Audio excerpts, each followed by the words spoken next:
Hello, नमस्ते।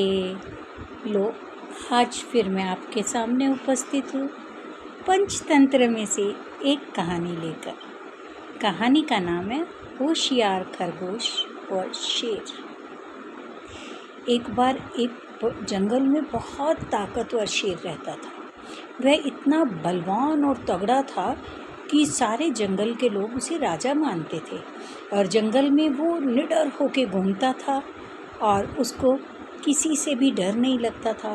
वो किसी भी जानवर को कभी भी मार के खा लेता था। धीरे धीरे जंगल में जानवर कम होने लगे और अगर सबने सोचा अगर ऐसा ही चलता रहा तो जंगल में कोई जानवर ही नहीं बचेगा। सब जानवरों ने आपस में एक सभा बुलाई और सभा बुलाने के बाद उन्होंने कहा, महाराज, आपको प्रतिदिन खाने के लिए एक जानवर भेज दिया जाता रहेगा और आप ऐसे जंगल के जानवर को रोज मारकर मत खाया करो। तो पहले तो उसे अजीब सा लगा राजा को। बाद में उन्होंने सोचा कि चलो कोई बात नहीं, एक तो मिल रहा है ना रोज, तो वो राजी हो गया। अब राजी हो गया तो उसके बाद क्या हुआ कि रोज एक जानवर जाता, बड़ा मायूस होके जाता था। उसे पता था आज मर जाना है, तो वो चला जाता है और मर जाता है, खा लेता है शेर। धीरे धीरे एक एक जानवर जाने लग पड़ा। तो एक बार एक खरगोश की बारी आ गई। अब जब खरगोश की बारी आई तो खरगोश बड़ा प्यारा नन्हा सा छोटा सा बच्चा। अब उसके घर में उसके माँ बाप भी थे, भाई बहन भी थे। तो जब खरगोश को बोला गया कि आज बेटा तेरा नंबर है, तू जा। खरगोश ने कहा कि चला जाऊंगा मैं। खरगोश बहुत समझदार था, होशियार था, वो दिमाग से काम लेता था। उसने कहा कि जब वो जाने लगा, उसकी माँ ने उसे गले लगाया तो उसने अपनी माँ को कहा, कोई बात नहीं माँ, अभी लौट कर मिलता। और खरगोश निकल गया, घूमता फिरता बड़ी देर सोचता हुआ जा रहा था। उसे जंगल में कहीं एक पुराना गहरा कुआं दिखाई दिया। तो उसने सोचा कि आज इस कुएं से क्यों ना फ़ायदा उठाया जाए। और वह ये सोचकर धीरे धीरे वो उसकी मांद की तरफ जाने लगा।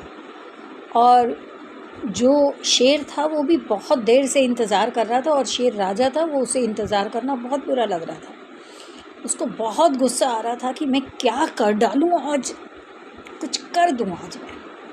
तो उसका भूख के मारे बुरा हाल था और वो बाहर निकला, मान से जोर जोर से दहाड़ने लगा।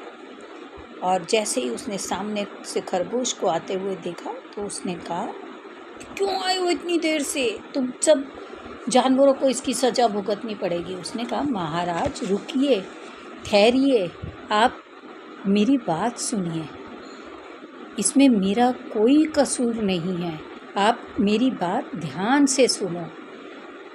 आज खरगोश की मेरी बारी थी, मैं आ रहा था, जब मेरा नाम पुकारा मैंने कहा मैं जाऊंगा और मेरा को बड़ा अजीब सा लगा। अब मैंने जंगल में एक कुआं है, मैंने उस कुएं में देखा तो वहाँ पे दूसरा शेर था। उसने कहा, तुम दुबले पतले जानवर हो, तुम क्यों जा रहे हो। उसने कहा, नहीं मैं तो जाऊँगा, मेरा राजा बुला रहा है। तो उसने कहा, नहीं तुम मत जाओ, तुम आज तो शाम को मैं तुम्हारे राजा को भी खा जाऊँगा। शेर ने सुना और कहा कि मेरे होते हुए कोई और राजा, ये हो ही नहीं सकता। उसने कहा, नहीं जंगल में है। तो उसने कहा, कौन है।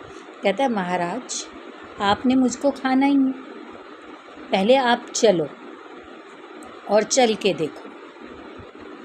तो खरगोश शेर को अपने साथ कुएं के पास ले गया। अब जब कुएं के पास गया शेर, वो बड़े रास्ते में सोचता गया और सोच सोच के उसने ये सोचा कि अब मैं क्या करूँगा। तो उसने क्या किया, शेर ने को कुएं के पास ले जाके उसने दिखाया तो शेर को पानी में अपनी परछाई दिखाई दी। जब उसे परछाई दिखाई दी तो उसने बोला कि ये देखो दूसरा शेर। वो ज़ोर से दहाड़ा तो उसकी आवाज़ गूंज के वापस आई। वो और ज़ोर से दहाड़ा, फिर वो दहाड़ा, वो और ज़ोर से दहाड़ा। शेर को गुस्सा आया और उसने कुएं में छलांग लगा और वो खरगोश के जाल में फंस गया। अब वो बाहर नहीं निकल सकता था। तो खरगोश ने उसे कहा, बाय बाय, दिमाग से काम लेना चाहिए महाराज। राज करने के लिए शरीर की ताकत नहीं, दिमाग चाहिए। अब खरगोश जो है वो वापस आ रहा था। अब वापस आ रहा था, घर में सब लोगों ने देखा, सारे जंगल के लोग बातें करने लग पड़े, अरे तू कहाँ से आ गया, वो फिर सबको खाएगा, ये वो। उसने कहा, चलो सारे पहले बैठो, फिर मैं बताता हूँ। और उसने उन सबको वो पूरी कहानी सुनाई कि कैसे मैंने आज शेर को मार गिराया। अब शेर किसी भी जानवर को नहीं खाएगा। तो किसी भी चीज़ को जीतने के लिए शारीरिक ताकत नहीं, मानसिक बल चाहिए। इसीलिए बच्चों, जब भी कोई कार्य करो तो दिमाग से काम करो, सोचो समझो और फिर करो। Thank you. स्टोरी अच्छी लगी तो लाइक सब्सक्राइब करना। Love you all. God bless.